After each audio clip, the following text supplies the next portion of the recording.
Welcome to Ear Biscuits. I'm Link. And I'm Rhett. This week at the round table of dim lighting, we're going to be answering your questions about anything. Thank you for submitting those questions. Oh yeah, I love it when you guys give us stuff to talk about too. We've got some introspective questions. We've also got some stuff that kind of might take us back. Gonna get a good story out of you related to your personal life. My personal wife. You're making it public. Yeah, I'm making Rhett's married. My wife public. And I'm just gonna give a warning. We should give them a warning that you may pick up on a different vibe from this Ear Biscuit. Don't tell them. See if they can figure it out. There's no way they can figure it out. There's just a tremendous amount of tension between Rhett and I this morning. You can cut it with your finger. You know, if you say you cut it with a knife, well, you can cut things with a knife, but if you could cut something with your finger, then it must be soft. That's just not coming together, is it? Not working. There is no tension between the tall one and I. No, it has something to do with this conversation happening fresh off the car. It's the morning. It's the morning. I mean, boy, I really have a hard time. I could have just come out and said it. We're recording this in the morning and we've never done that. This is a morning ear biscuit, which seems appropriate considering that it's a biscuit. I mean, I think biscuits are great any time of day, but I think traditionally they are enjoyed in the morning. We're just changing it up, just, you know. Well, we have a little bit more flexibility in our schedule with the, with the summertime situation. But you let us know if you want us to tell you when we're recording, because no, don't tell us that. I feel like I have a little morning face for the video watchers. But you've been up for a while. I got up early, you got up early, I'm sure you went to the gym. I went to the gym. Oh, thank you for being sure that I went to the gym. I actually did. Yeah, I went to the gym. What time did you get up? 5:45. I got up at 5:30. Oh. Ooh. But I woke up at 5. I'm waking up before my alarm. Ooh, like I think this is becoming my talent. Like whenever I set my alarm, that's because not a talent, man. It's not the same every day. Like some days it's 5:20, some days it's 5:30, some days it's 6:30. And I'll wake up before the alarm no matter what time it is. But you said half an hour early. That's not good timing. I mean, sometimes No, it's not. I'll be like, I wake up, it'll be 5:25 and I'm supposed to get up at 5:30. I think it's just luck. And that feels good, but if I wake up a half hour, I'm like, oh man, now I've got that weird thing that's gonna happen where I look at the clock, I don't have to get up for another 30 minutes. I'm gonna go back to sleep, but it's not gonna be good sleep. That's what happened to me this morning. Because now I'm thinking about, I'm gonna get into this nice cocoon spot and then the alarm's gonna go off. Right, I don't wanna do that, I should just get up. Yeah, 20 to 30 minutes is just enough time to get really deep into a sleep. I mean, that's the worst amount of time to wake up before your alarm and not get up. Because who gets up before their alarm? That's stupid. Why would you do that? Then I'm gonna sit on the couch and then fall asleep sitting up because I'm not getting ready. What? You're telling me that if you wake up early, you go and sit on the couch and wait until the allotted time to get ready? I've done that before, yeah. I said, well, I'm gonna do everything out of order. I'll make a coffee and I'll sit here. I got 20 minutes, I could drink a coffee. You're telling me that if you get up early, you don't just start the same routine, it's just a little bit early. I only did it once, and clearly that was a mistake. I did it wrong. I mean, and I apologize. But you of all people, as routine oriented as you are, you can't change it up just because you get up early. I didn't, see, I didn't. I got up. You waited until the allotted time. Right, which is the routine. So I kept the routine and that was my problem. I think you should have kept the order and then you would just have more time on the back end. Are you saying that the gym opens at a certain time and then you've got this space and you got to fill it with something? Well, there are classes. So I hate showing up to the gym way early and then there's like this awkward, I'm there with the other class before they're done. But to get up out of your bed and sit on the couch and wait. I only did it once. I mean, I fell back asleep and I didn't go anywhere. Did your wife know? She's like, she wakes up in the morning and there's just, her husband strangely sort of just sitting next to the bed. Oh, no, I didn't just move over to we have a couch in our bedroom because that's how we roll. I ain't talking about that couch. I went downstairs and I sat on like a lonesome couch, fell asleep. Okay, makes even less sense. But usually, if I wake up that much before my alarm clock. I'll go back to sleep, but before I go to sleep, I convince myself that I'm not gonna get up at all. It's like, if you give me 10 minutes or 15 minutes in my brain to like battle out whether I'm gonna get up or not, I will not get up. That's called the resistance. Right, the resistance. I have to get up mindlessly. Do you I can't engage my brain before I get out of bed. Do you ever snooze? No. Because that doesn't work for me. So what happens if you snooze? Well, I miss the gym, so snoozing is not an option. No, under any circumstances. Would you if you didn't have somewhere to be? Yeah, I snooze. I'm not that weird. Well, you think I'm a weird guy or something? Snooze is part of the time that I have allotted. Like, it's part of your game. 2 snoozes is technically part of the time. Every morning? No, I don't do it every morning, but I have 2 snoozes to use. But what about Jessie? She's in the bed, is she already awake? She gets up, she's early too. I mean, she gets up about the same time. So there's like, she also is a combination of 4 alarms going off when you can count both of you snoozing? No, because we have a white noise machine that plays at a very significant volume. Sounds racist. Okay. Well, you can do pink noise as well. Seriously, what's pink noise? I'm not real sure. And there's also brown noise. So really, everybody's covered. There really is. But there's brown noise, pink noise, and white noise? It just has to do with the mix of frequencies. I'm sorry, I'm sorry. You should have brought that up. It was just a joke. But it actually, not a sponsor, and it won't help anyway because I don't remember the name of it, but it's this little octagon that has like 16 different fan sounds and then 16 different basically like fuzz, like, frequency sounds. Okay. And so, and it's pretty bassy, and it fires the sound up to the ceiling, so it kind of spreads it around the room. Hold on, it fires the sound up so it's emanating from a place of a fan? No, it's emanating from everywhere. It feels like it's inside your head. Why do you know, you have one? Yes. Oh, that's the one you have. Yeah, I thought that's what I said. I thought you just said there is this thing. I didn't know that you had it. No, this is the one I use. I'm a super light sleeper. It's an octagon. It's pretty small though. I'm a super light sleeper, so you could just have a fan, by the way. No, because then you also have a breeze. Because then that blows air. What if I don't want the air on me at that particular moment? What if you're not an airman? I pegged you as an airman. I have a ceiling fan as well. If I want that, I'll turn that on. Well, you got it covered. But my mom has always slept with a fan. She also sleeps with my dad, but she has a fan. That is it like your mom, a fan, and your dad, or is it a fan, your mom, and your dad? The fan's not in the bed. The fan is elsewhere. But I remember going in there. It was like freaking going into like a helipad. Growing up, like where a helicopter was constantly landing. My mom ran that fan so loud, you could hear it when they turn it on at night. It was just like. It was like top. It sounds like there's a baseball card stuck in the. It could have been gas powered. Like I don't know how they got such a loud fan. All I know is when you went in there, we got a gas powered fan in there. Like if you had to go get their attention at night, like you had to knock on the door, but you had to like bang on the door, and then when you went in there, it was like speaking to someone in the middle of a combat. It's like, Mom, my foot fell asleep.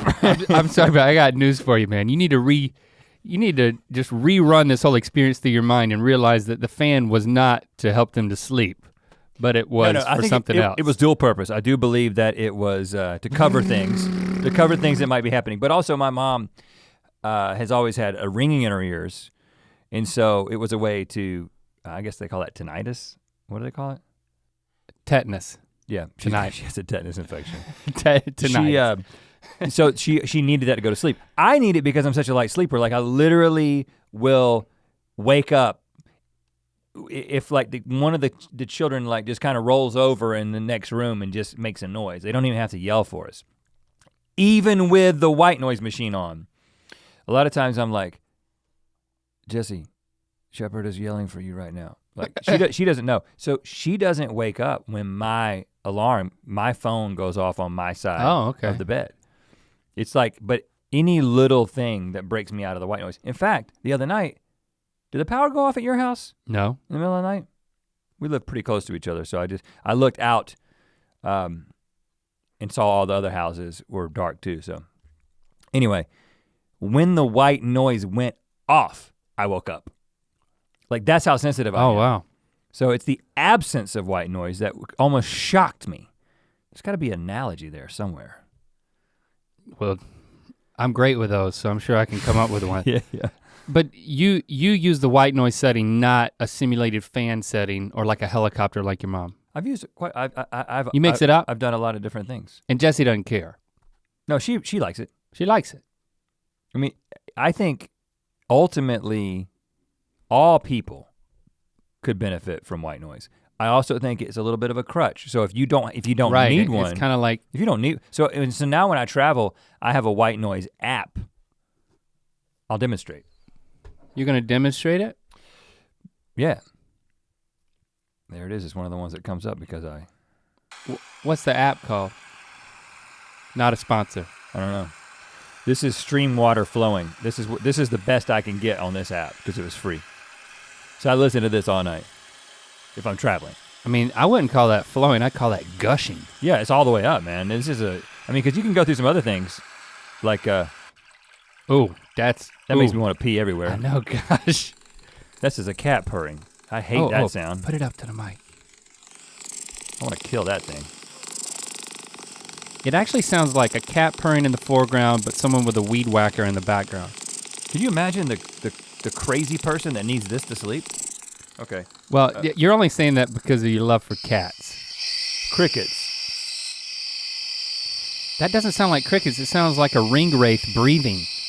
Yeah, that's horrible. You're holding it too close to the mic, it's crazy. Okay. Frogs. That's creepy, man. It's like, when I would dream about frogs crawling on me. Yeah, bad. It's like a plague. Air conditioner. That's not bad. An industrial air conditioner. I've never gotten this deep. I might use this one. What if we just record some, like Link making mouth noises? Go to sleep. How crazy is this one? A freaking grandfather clock.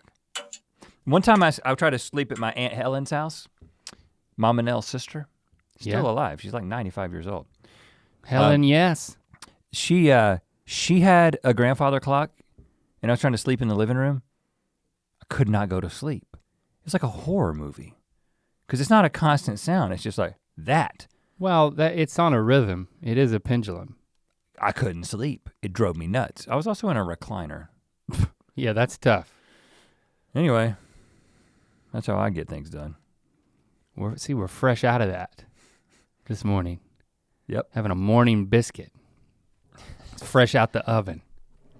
Fresh out the oven. Speaking of fresh, we got some fresh, good Mythical summer stuff that you can get at mythical.store. First thing you can get, grab those, Link.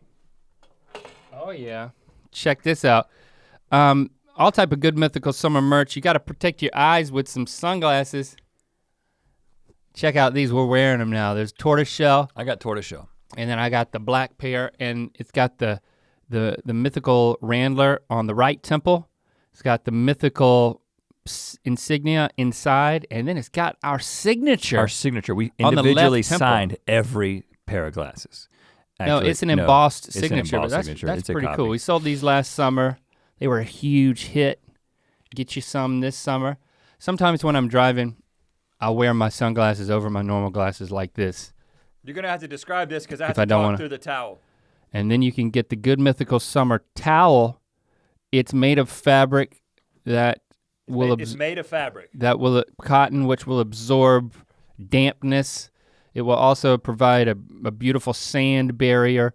Or if you're laying out by a pool and you don't wanna touch the exposed parts of your body where other people have touched their exposed parts of their body, you can use the Good Mythical Summer towel as a barrier. The Good Mythical Summer towel, now in fabric.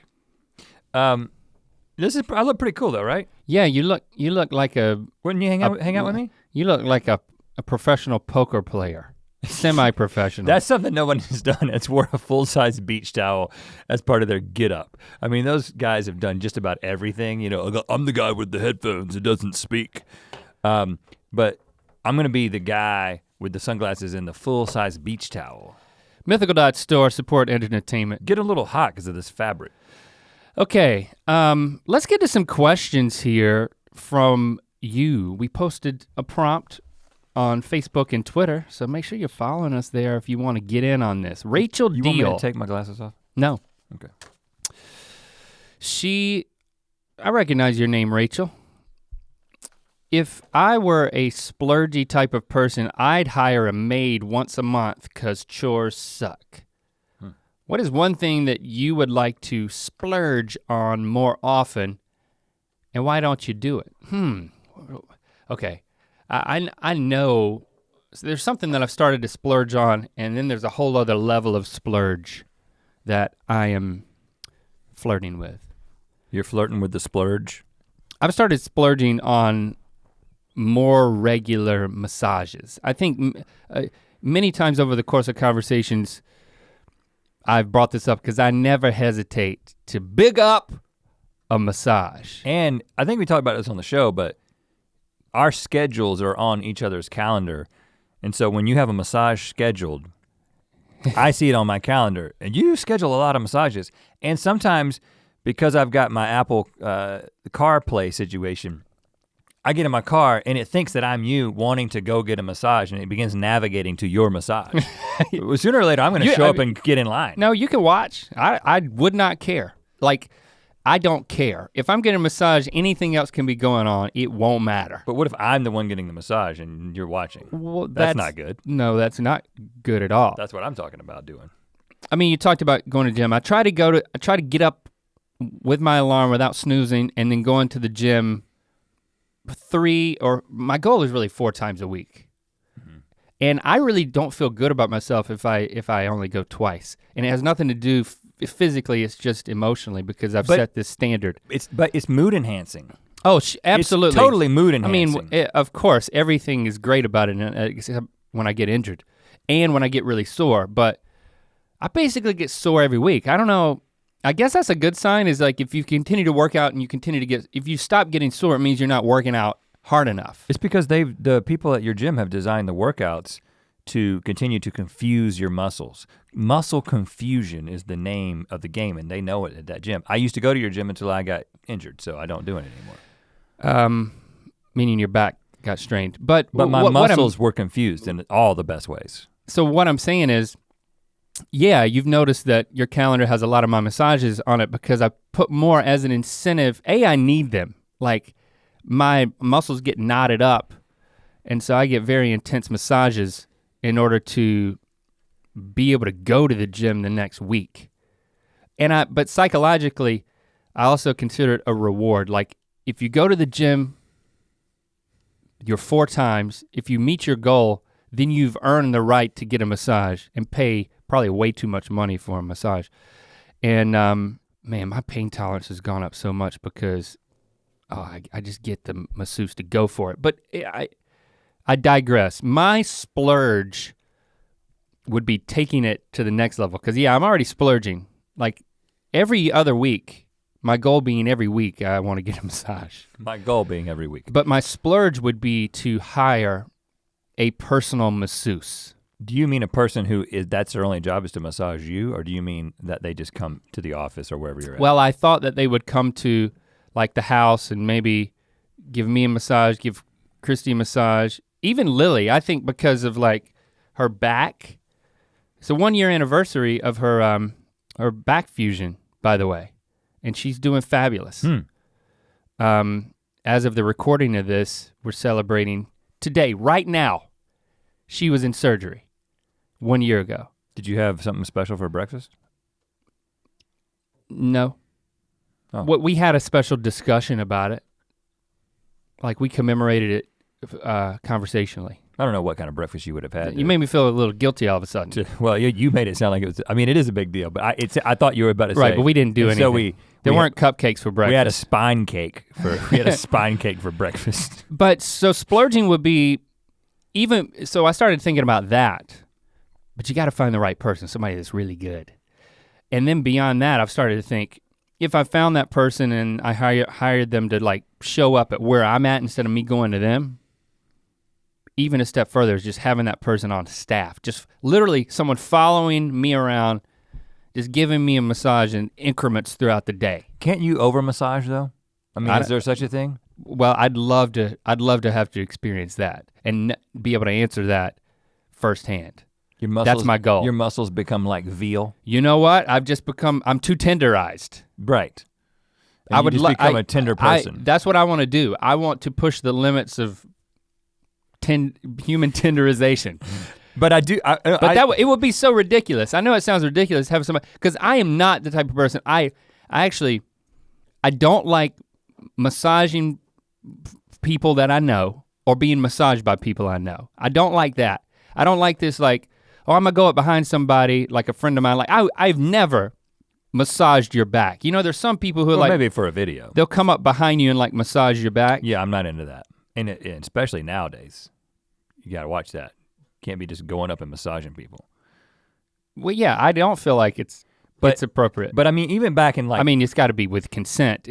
But usually it's not. Usually it's just like, whoa, I'm being massaged. Yeah, but those weird, it's just a weird instinct from some people. There are certain people who are massagers. And they should be masseuses. And then if they're on the payroll for that, then okay, it's all legit. And it's like, why is in every meeting, I just want someone massaging me while I'm in meetings. Like how. Yeah, you don't want to be that guy though. You have to think about how the social horrible impact. Yeah.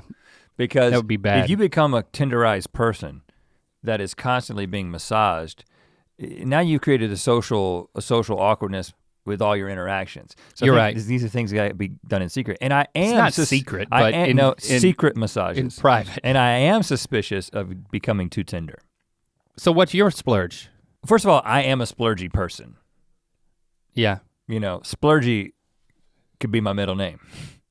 And so I am very often buying things for myself. But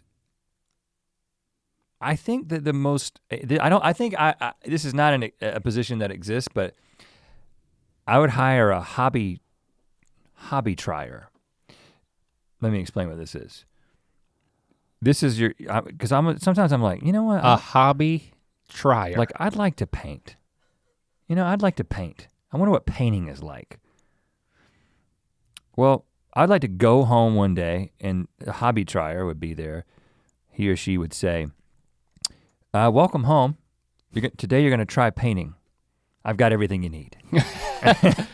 You know what I'm saying? So you don't want someone to test the waters for you, like, welcome home, I've been painting all day, I'm gonna tell you what it was like. No, it's not like the person who tests the food for the king. What was that person? Cup bearer. The cup bearer. It's not a cup bearer, it's not a hobby bearer. It's a hobby introducerer. It's somebody who is like, I've got all the equipment, here it is, I've done a little research, and go for it. You've got 1 hour to see if you like this hobby. I'm gonna return all the paints you don't open, whatever. Because I'm always thinking about things I wanna try, but you gotta go to Joann's to really, you gotta spend half a day at Joann's just to be ready for it. But isn't a big thing for you actually, it's all at Joann's, by the way. Discovery and the spending of the money that is part of it for you? Or are you saying you don't like that part? You just wanna get into it?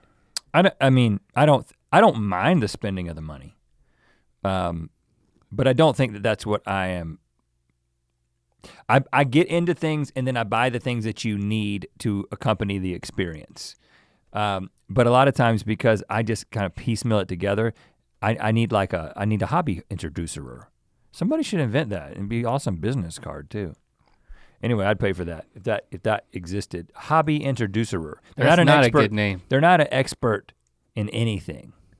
Hobby guide. Just giveitashot.com. No, not shot. Give it a try. Give it a whirl. The whirl. But whirl is pretty limiting. Give it a whirl. But in general, I'm already a splurger, so I probably don't even need to do that. Here's another question though. From Manuel, but I like to say Manuel. You're wrong, but go ahead. I have a not so called simple question. Okay. For you two, if you had a chance to use anything or become anyone in the world or the impossible, what would it be and why? If we had a chance to become the impossible, what would it be? I don't know what use anything or become anyone in the world or the impossible. Basically, if you could do anything and it doesn't have to be limited to what's possible, I guess. The thing that intrigues me is if you had a chance to use anything, because I immediately think about that wave pool in Austin, Texas. Oh yeah, that you were showing me on your phone. Who was that? Kelly Slater? I think Kelly Slater, the professional surfer, is involved. If not, he did it. Or he's got another one. I don't know all the facts. It's a big freaking. I mean, I would say wave pool. Can you look up the name of that, Jacob? Like you're starting to think that. What would you call it? Would you call it automatic wave machine, Austin, Texas? Just search that and see. Don't think about like a water park wave pool when there's like all these people on floaties and then a horn sounds at Emerald Point or whatever your water park is called. And it's not a standing wave like on a cruise ship. It's not a wave pool like at the water park. And it's not a standing wave that you see on a cruise ship where it's just going the whole time, which that also looks fun. No, this is a freaking huge pool, like giant lake. As big, I think it's as big as a football field is what it looked like. Could be bigger. Picture right down the center line of the football field, not the halfway point. What's that called? Midfield? Midfield, but bisecting the length from goalpost to goalpost. And there's some sort of robotic apparatus that then like travels from one end to the other and seems to create a wave that then you can surf on either side. It's doing a right and a left. A right and a left at the same time. And it's a perfectly formed, I mean, they can manipulate the wave, but it's a perfect tube. And I wanna use that anything. We got to go there, man. Let's just go there this summer. What is the name of it? Inland Surf Park. Inland Surf Park. Inland Surf Park in Austin or outside of Austin. Gotta do that, man. I bet those Dude Perfect guys have been there. They do everything, don't they? They're over there in Texas just doing stuff. Yeah, in their big old warehouse. I love LA though, I'm not gonna dog it. I mean, we have a wave pool too. It's called the Pacific Ocean. Yep. But it's very finicky. Unpredictable it's and so cold. Finicky. And if it rains, you can't go in it for like a week. 72 hours is the recommended delay. Because all of the runoff from the Los Angeles streets and whatnot go into the ocean. I mean, it just goes into the ocean. It's just runoff. Yeah. And then you're sitting in there and you don't think you're drinking it, but you're drinking it. It's getting into your skin is drinking it. You're digesting at least an ounce of that water every time you go in it. Of course, who knows what they put in that Austin pool. Probably just barbecue sauce. Cowboy piss. Yeah, a mix of those two things. But I'm a little afraid. I mean, we could easily make plans to go there. I mean, it ain't that hard. It's not like the other thing I was gonna say, which was, is your personal masseuse coming? Because that's an extra ticket. Well, that's on me. Stay out of it. He ain't masseusing you. Oh, it's a man. Yeah, it's a man.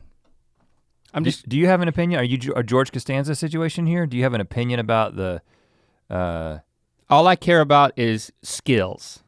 Okay. So I don't care if it's a man or a woman. I just want skills, and I've partaked of both.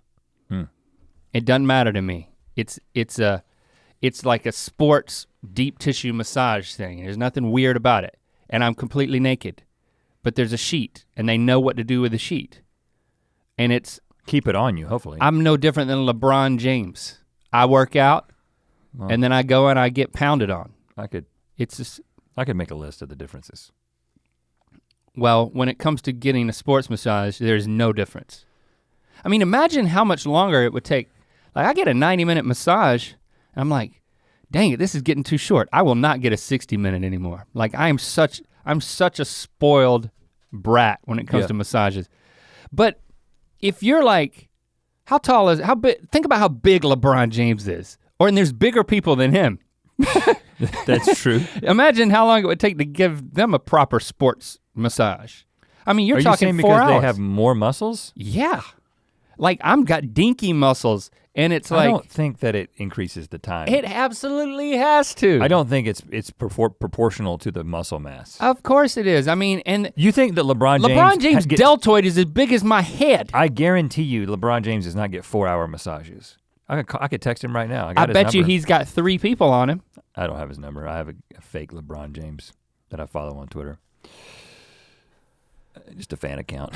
The other thing I was gonna say I wanted to use was I want to pilot the boring machine that Elon Musk has invented. I want to be the guy behind the wheel, like boring into the ground and making tunnels. Seems boring.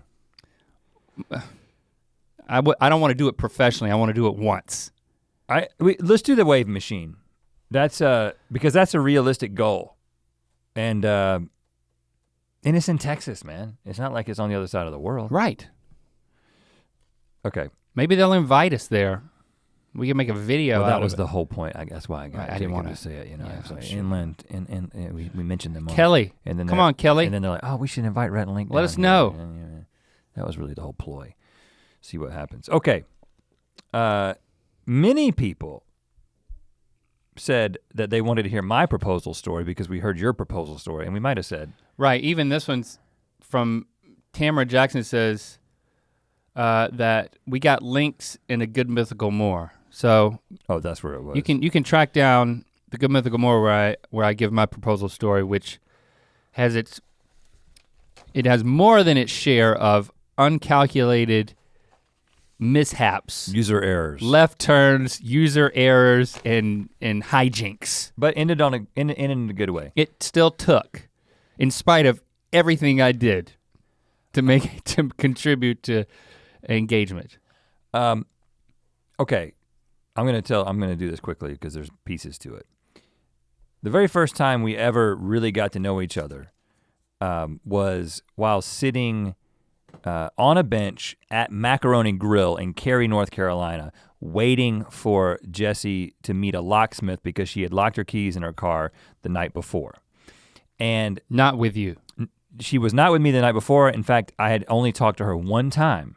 However, I went to like a pool party at her parents' house that my parents were at and my brother was at, and everyone was like trying to get us together, right? So like my sister-in-law was like trying to get us together. My mom everybody wanted to get us together. Yeah, and you should explain a little bit more of the dynamic of how everybody knew each other, but how you didn't know her. Well, her dad was my dentist growing up. So I knew him and I vaguely knew that he had daughters. But then my family and her family started going to church together. And so that's how I actually got to know her. But you were in college. You were a sophomore, right? Yeah, I was in college and she was a senior in high school. Yeah. So anyway, I found out that she was a senior in high school and I was like, well. At this party? No, I found out about that before, like because when I met her and I talked to her and I liked her, and then like at the end of the conversation I find out, or later I'm talking to somebody else and they're like, yeah, she's a senior in high school. I'm like, oh no, I'm in college, man, no. And so anyway. And I was like, go for it. No, you weren't. Don't worry, just see what happens. And so I basically made up my mind that I was like, okay, well, I can't date this girl. She's in high school, and but when I go to this pool thing at her parents' house, I was kind of going because I knew she was gonna be there. So it was one of these things. It's like I like this girl. I can't date her, but I kind of want to know her because she will be in college one day, you know. and so I'm like talking to her at this thing, and then she's like, well, I gotta go. I locked my keys in my car last night up at the Macaroni Grill in Cary. And then Teresa, my sister-in-law, is like, well, Rhett, why don't you take her up there? Why don't you drive her up there? That was Teresa? Mm-hmm. And then that's very Teresa. Yeah, definitely.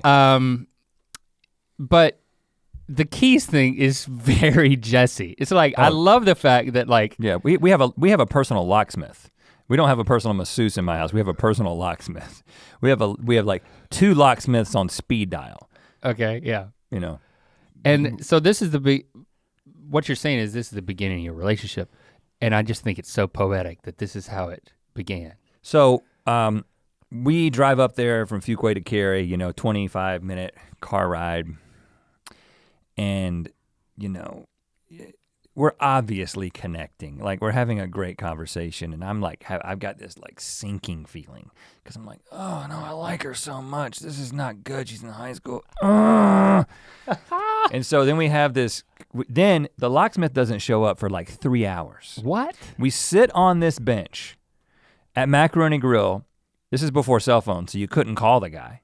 He was just like, I'll be there at 7 p.m. And he wasn't there until 10 p.m. Like it was that kind of thing. Like, but here we are having this conversation on this bench, hoping he never shows up. You know what I'm saying? That's pretty cute.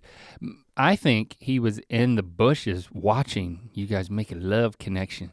And he's kind of like, I don't want to ruin it. I don't want to cut it short. I want to be I want to creep a little bit. Be very clear that it was only conversation. It was just intense conversation. It was you have those conversations where you're like, when you're in high school, you think these are deep questions. Like, if you could have one superpower, what would it be? If I could go back to like what we actually talked about, I'd probably be like a little cringe factor. But so you don't remember that being a topic? I don't know. I was making up some questions and trying to seem interesting. It was working. And so we are very interested in each other. Now, fast forward, we did not date while she was in high school because I just drew a line at that. Did the locksmith, I want to go deep with the locksmith. I don't remember anything about him. He showed up and he unlocked the car? And he unlocked the car. I mean, Mazda 626, like that, it was over. Not very exciting. Okay.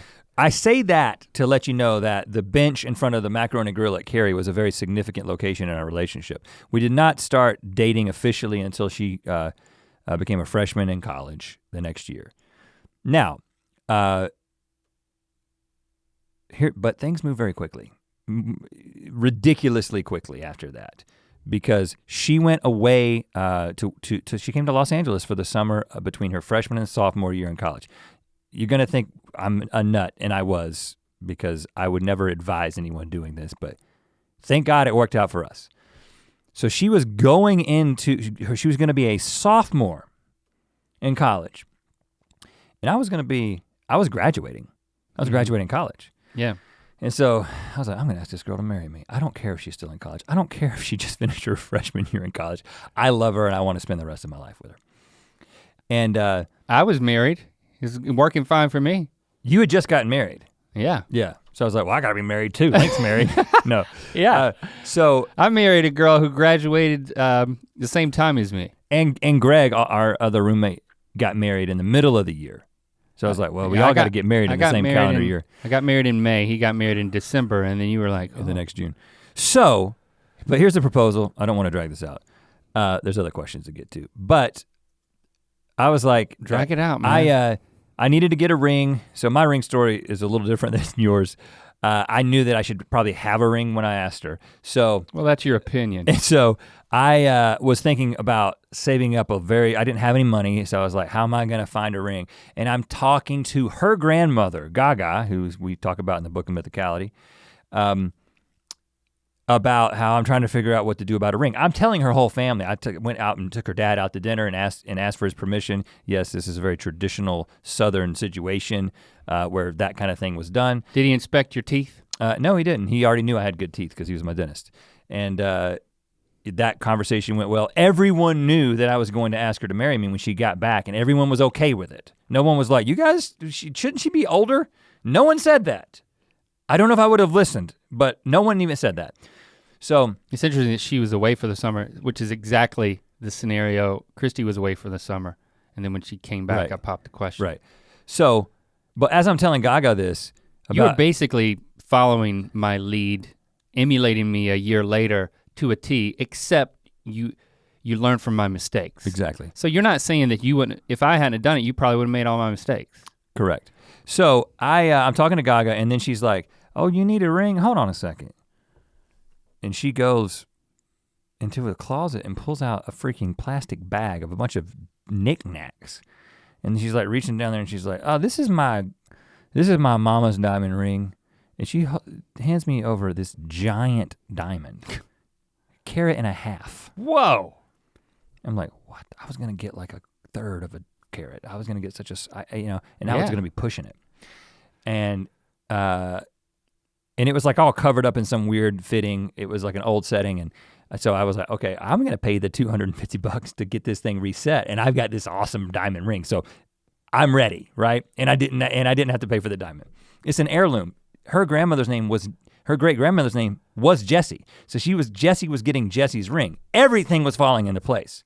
Oh, wow. So wow. When she gets back, about a week passes, and I've got like this special night plan where I'm gonna pop the question.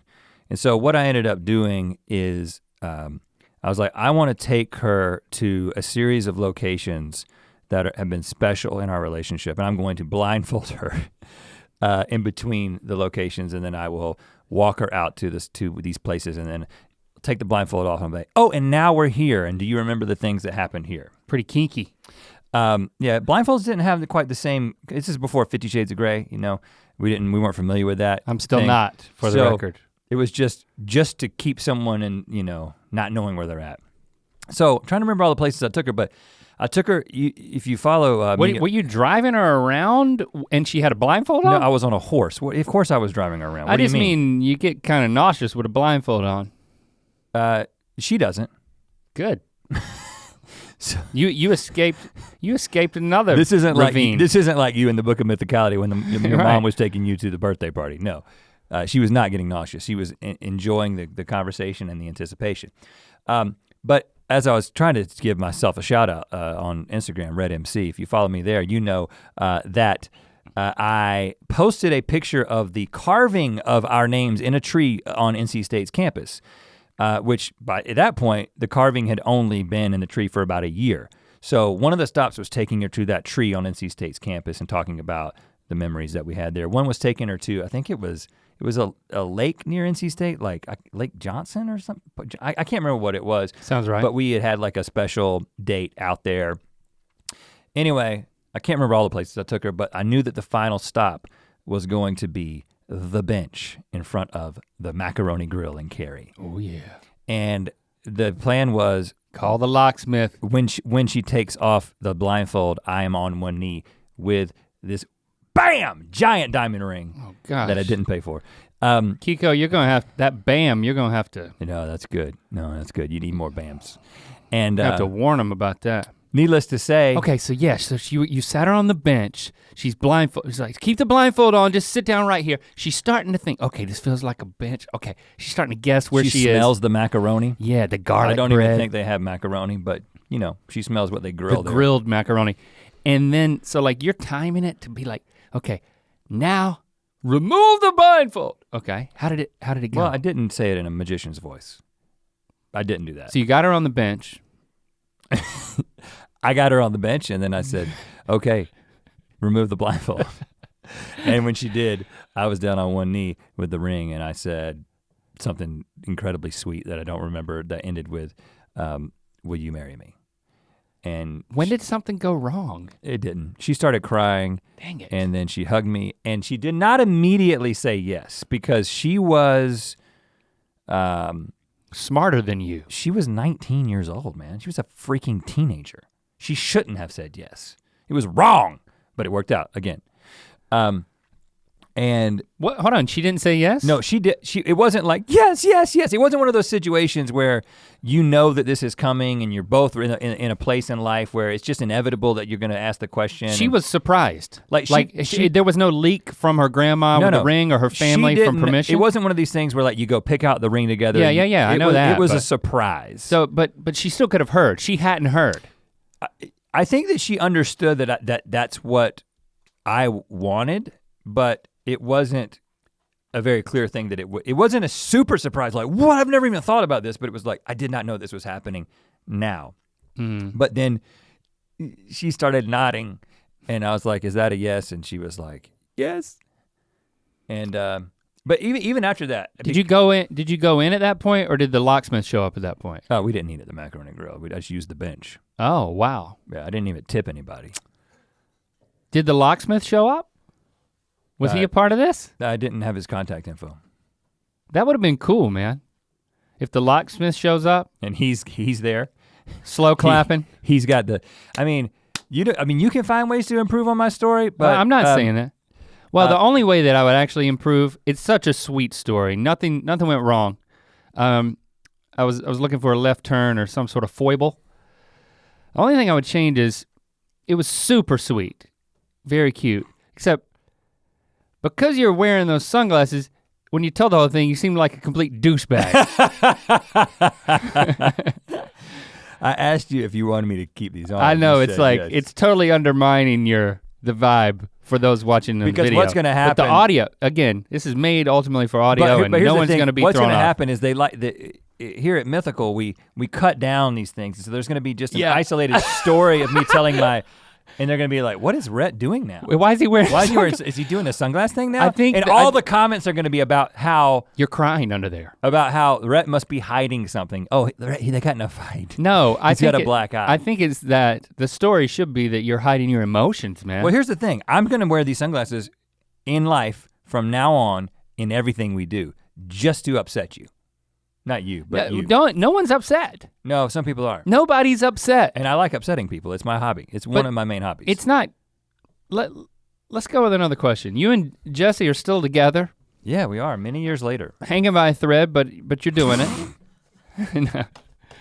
It's been, how long has it been? It's been, since that proposal. 18 years. 18 years. Okay. That's crazy. Another question. From Zoe Sutton. What is the strangest hobby you've ever had? Strangest hobby. I'm sure at some point I've talked about this grade school hobby of mine, but it's so strange. I just have to. I'll tell you again if you've heard it before. As a kid, in my road trip travels, either with, and I'm talking like young, like first, second, third grade, because I know that I'd go on road trips with like my stepdad Jimmy, and then like my papa. We would take road trips on the interstate, and we'd always stop at rest stops, and there were, or different gas stations or whatever would also have these like big displays of brochures, like local tourist attractions. So my hobby was collecting brochures of places that I would most likely never visit. And then my hobby extended well beyond that to when I got back home, I would pore over these brochures, like three leaf pamphlets, and I had a whole stack of them. Probably, a foot tall worth of brochures. And I would go through them and just look at them. Were you thinking about one day visiting these places, or was it about the brochure? That's as far as it went. It was about the brochure, and it was about, I would think about visiting the places, and then I would rank them in terms of my favorite places. Favorite places or favorite brochure? Favorite places depicted on brochures. But the quality of the brochure did have an impact. Of course, presentation. Okay, Disney World was on top for a while, but then right behind that you had this place called like Alligator World. Oh gosh, yeah. They had a really good brochure. They had a brochure that was as good as Disney's brochure. Maybe even better. Something tells me that the actual experience of being there was not the same. They had less rules than Disney, I guarantee you that. But there were certain points in my reshuffling and ranking of the brochures that Alligator World did a few times move ahead. So I was like freaking Casey Kasem in the top 40. Like on a weekly basis, I would re-rank them. Like last week you were at number 4, now you're at number 2. A little less entertaining for the masses, but. And then once you got to the bottom of the stack, there was like yarn shop. Like I would, I felt. Threshold was pretty low. Oh, well, yeah, it was all part of it because I didn't want to leave any brochure out. I would feel guilty.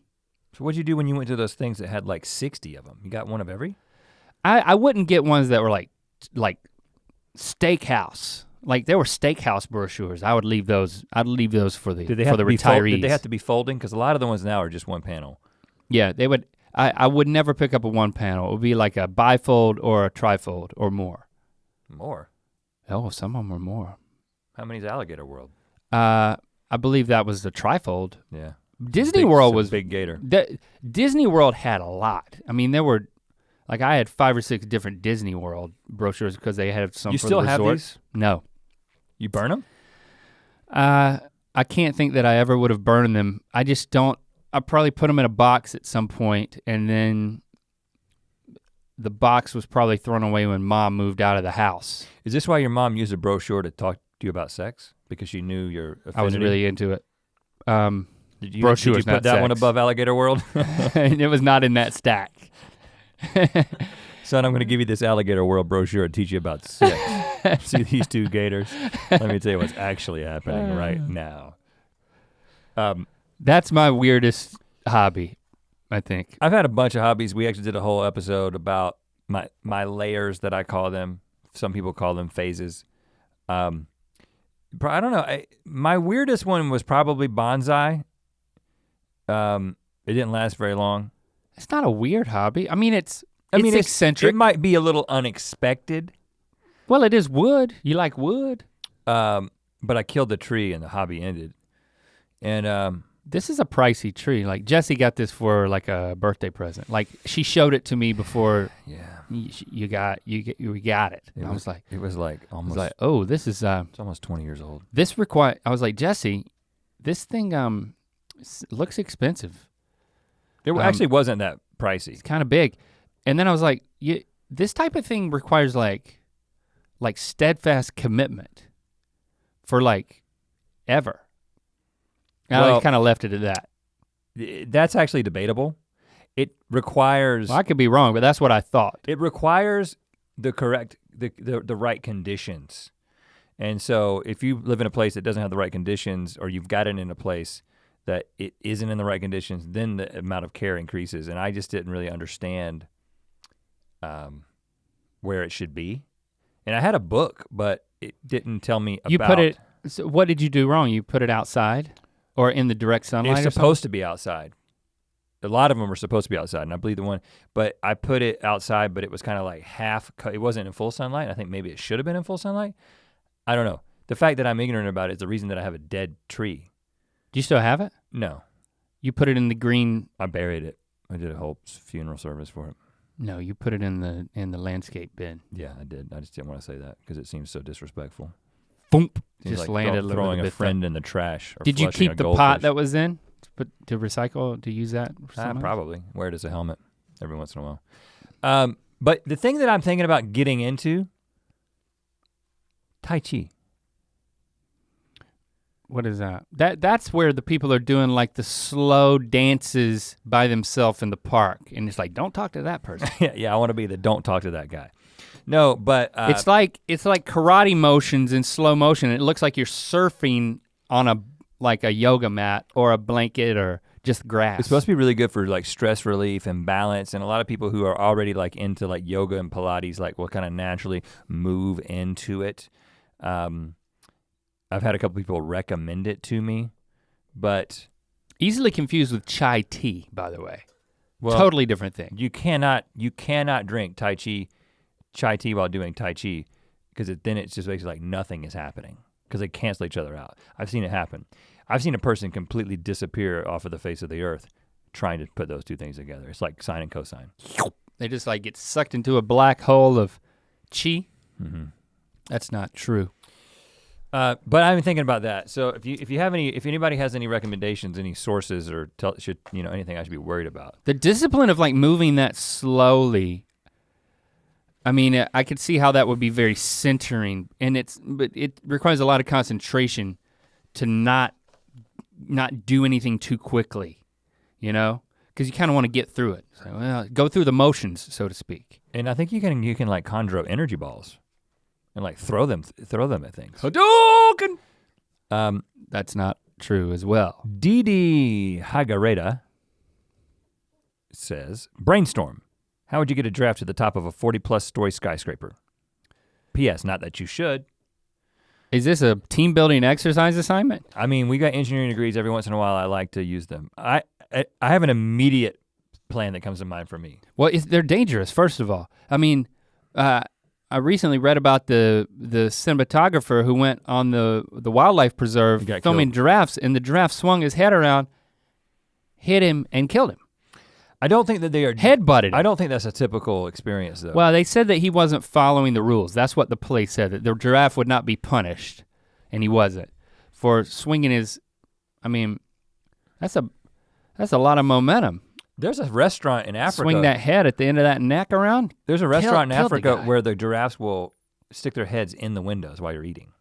I mean, at the Santa Barbara Zoo, which I hesitate talking about zoos, and they're controversial. That's the last zoo that I've been to, and it may be the last zoo I ever go to. I'm just gonna leave it at that, except to say that while I was there, I fed a giraffe. Oh, so you don't want to get into the ethics of zoos? I don't want to get into the ethics of zoos. I'm just saying. We'll save that. I fed a giraffe at the zoo, and I guess it was in such a way that like it couldn't have swung its head and killed me. Like the head at its farthest point is the closest you could get to feed it something, and we fed it.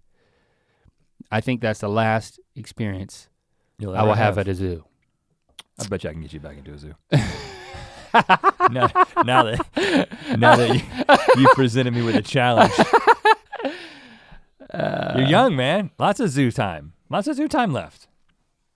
Zoo time, that's gonna be a new segment. I don't know how I feel about zoos. When I was a kid, I had, beside my stack of brochures, I had a stack of zoo books, they were called.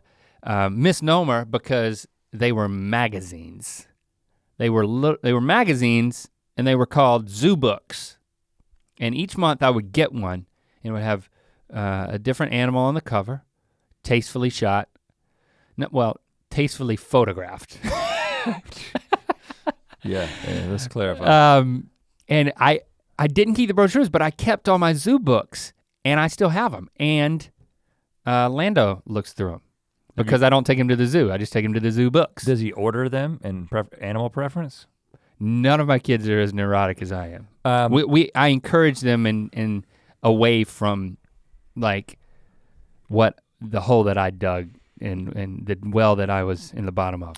I think it's very simple how you get a giraffe to the top of a 40-story skyscraper. You sedate it and you put it into like a harness and you use a helicopter, a twin engine. Well, there's big elevators in like skyscrapers. Well, yeah. If there's an elevator that would hold the giraffe, sure. There is. I believe that there. I mean, if you sedate it, you can curl it up like a snake. Okay. Well, let's just say there's not an elevator like that. But if there is, sure. A helicopter? Man, think about that. Like a droopy sleeping giraffe being sloughed up next to a Hey, whatever it takes, if that's what the people want. That's a Twitter moment. I also agree with the questioner. This should not actually be done. We're not suggesting it be done. So if you're thinking about it, if you have plans to hoist giraffes on the top of buildings, you should probably stop that right now. I mean, they would get quite a view up there. Do it on green screen. Once you factor in the neck and they're on top of a skyscraper, I mean, that's quite a treat for a giraffe, man. Well, which kind of gets into the ethics of zoos. Does a giraffe in the zoo have it better than a giraffe in the wild? Giraffe in the zoo is not going to be attacked by a lion. They're just going to have celery shoved down their throat by toddlers. It's not. Not shoved. Some zoos have like giant open areas. I don't know. I don't actually have an opinion about it, or that I care that much about. So. And just want to stir the pot a little bit. You've made people upset by saying that. That's why I was like, yeah, I like stirring the pot, man. I said the safest thing, which was, I've been to a zoo, but I'm not going to a zoo anymore. I just felt like that was a safe thing to say. No, I want the people who absolutely hate zoos to just make a bunch of comments. Because I think it feels good for them. I think it's cathartic for them to get their thoughts out in YouTube comments. So I'm giving them the opportunity to do that. And we can learn from it. Right. You shouldn't have added that last part because it almost seemed sincere until you laughed, until you said the thing that made me laugh. You gotta be more careful. No, I I was sincerely saying we could learn from it. I'm trying to do a little PR here. Okay. I'm spin. Right. Like you're the one trying to be funny. I'm just trying to keep us out of hot water. I am not trying to be funny. That is never my intention. I am never trying to be funny. The sunglasses again aren't helping. I can't read your face, and plus you look like a douchebag. I mean, the glasses look great. I think you should buy them, but when you're doing a podcast in like a dimly lit room, our great looking sunglasses that you can purchase at mythical.store start to undermine your coolness. No, I'm like Joaquin, man. You know what I'm saying? See what I'm saying? You see what he's demonstrating? This is the kind of thing that Joaquin would do. But he would be a lot more low key than me. He'd be like this. He'd be sitting back. You wouldn't be able to hear anything. WWJD. Joaquin starts with a J, right? Yeah. WWJD. Mm-hmm. You can repurpose the bracelets if you're so inclined. Last question. Rachel Horton. If you could know the absolute and total truth to one question, what question would you ask? I think I'd ask that giraffe at the zoo how happy he is. That would be helpful, you know? Yeah. I mean, listen. I mean, there are psychics who say they can give that answer. I watched freaking Blackfish. Free Willy? I didn't watch Free Willy. I watched Blackfish and I was like, never going back to SeaWorld. That's wrong, man. What they're doing to those freaking animals is wrong. And so they're not doing it anymore because people stopped going. I'm all for that. And I know that zoos are different. But I don't think that zoos are an equivalent. Maybe some of them are, but I don't think that most major zoos are equivalent to SeaWorld. But I don't really want to talk about this. Well, that's what you said you want, and that's why we would just like to know. Yeah, instead of speculating, I want to talk to the friggin' giraffe. Instead of speculating and opinionating way out of our league, we would just like to ask the animals. I mean, on that front, I guess I'd like to know what my dog was thinking at any point, but I only get to ask one question. Is that what it is? Is this a question? If you can know the absolute truth about something. You want to know what Jade's thinking? Jade, I think. Yeah, that's boring. I think Jade, you probably know what she's thinking. Boring, yeah. Not thinking much. She's probably pretty happy.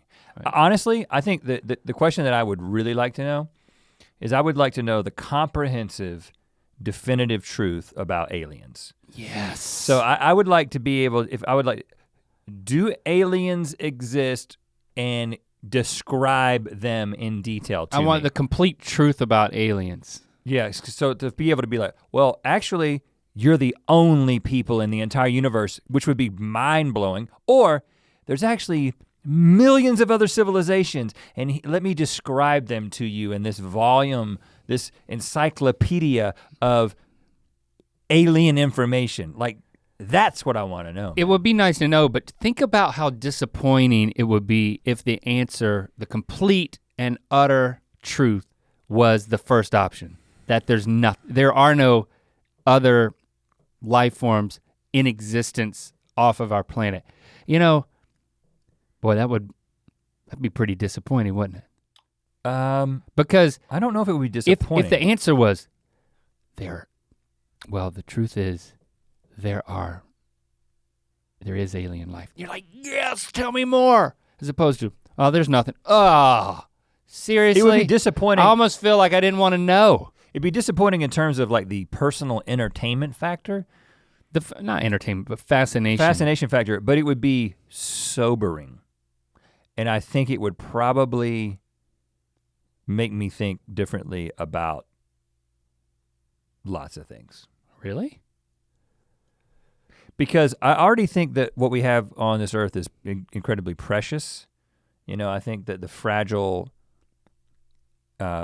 responsibility that we have, you know, with the amount of impact that we can have on Earth and that we are having on Earth right now, and on our own civilization, and you know, we already have a huge amount of responsibility. But if we're legitimately the only intelligent life in the entire universe, then I think it would make me even more. That's a lot of pressure. It'd be like, hold on, guys, no. For real, we can't destroy this. Like, it's actually it's even a bigger deal than I thought it was. But if we had a complete knowledge of alien to us life, I don't like calling them aliens. I like calling them aliens to us life. Extraterrestrial? Extra Earth terrestrial, yeah. They're probably terrestrial. But terrestrial means of Earth. No, it just means of dirt. Yeah, but Earth means Is our dirt. Is our Earth. Again, you're Capital so self-centered here. I'm trying to get away from that. And I'm trying to eradicate zoos too, by the way. Real. But when the aliens show up, if they're not as smart as us, we put them in zoos. We let all the aliens, we let all the animals out and we put aliens in the zoos. I think sincerely, I mean, you know a complete truth about these civilizations, which probably we do not have the capability to get to or communicate with, so that may be very frustrating. But then ultimately, it would accelerate all of our efforts to be able to make those connections, you know? And then to create an internet of various terrestrials, or maybe spatials. I mean, they all don't have to be associated with dirt, I guess. What I'm saying is, if we knew that, it would accelerate our efforts to then connect, and get out of our own way. The money that seems like a waste of time to some people in trying to make contact and trying to monitor the universe and to send probes out and that kind of thing. At the rate that we're working, would suddenly become the most. Maybe it'll happen, but it probably the will most not happen. important thing. It would become the most important thing, unless you take like the Stephen Hawking view, which is if aliens exist, we don't want them to know we're here because the chances that they are friendly are very small. Because if they're anything like us, whenever they move into a new environment, they destroy everything else. Right. Put all the animals in zoos. Well, I want to have a more hopeful approach, but knowing the truth would help. Or would it? But here's the thing, we can't know that. I know. We can only want to know that. So now I'm still frustrated, but I think that's an excellent answer. And I think that's where we'll end this thing. Oh, we'll begin the easy letdown. Let's begin it. Okay. See, and we can put the music in. I forget, we stopped putting the music in at the end of our podcast. We should put the easy letdown music back in. So it's in there now. Boy, it's feeling like this thing's coming to a close, but it's not yet ended. I will say, I'm not going to wear sunglasses next time. Don't do that, yeah. Okay, I mean, you've already said it in the comments. Because again, listen, I was, the peak experience, I would still argue is audio only, but I know that it still impacted your ear experience because of the way that I had to interact with him with those sunglasses. And even though I'm never actually trying to be funny, that's never my motivation. When I said that I was gonna wear sunglasses this whole time, it was an attempt to be funny. And I may have failed in your eyes, and I may have just annoyed you this whole time. This is a moment of growth, which gives me a little bit of pleasure. Be honest with you, but I'm working through that. I want to wear them again because you out there who are annoyed by the fact that I had them on, it's what keeps me going. I love everyone. I love you, and I think that I want you to love me, and don't lump me in with this guy. But I'm never trying to be funny. I'm always serious. You can take everything I say and everything that I say on this podcast at face value. It's all literal, and it's never being sarcastic. The level of that value is questionably attained, but it's probably low. Yeah, because who needs sarcasm? Sarcasm is nothing productive for our world. We should not be funny, we should not joke. Everything we say should be the literal meaning of the words that are coming out of our mouth, because that would just make life simpler and less beautiful. Hashtag Ear Biscuits is how you continue a conversation with us on social media. Please do that, we value that, as well as leaving a review on iTunes. It's actually bright in here. And yeah. It's funny, it's bright. It's not we'll speak at you next week.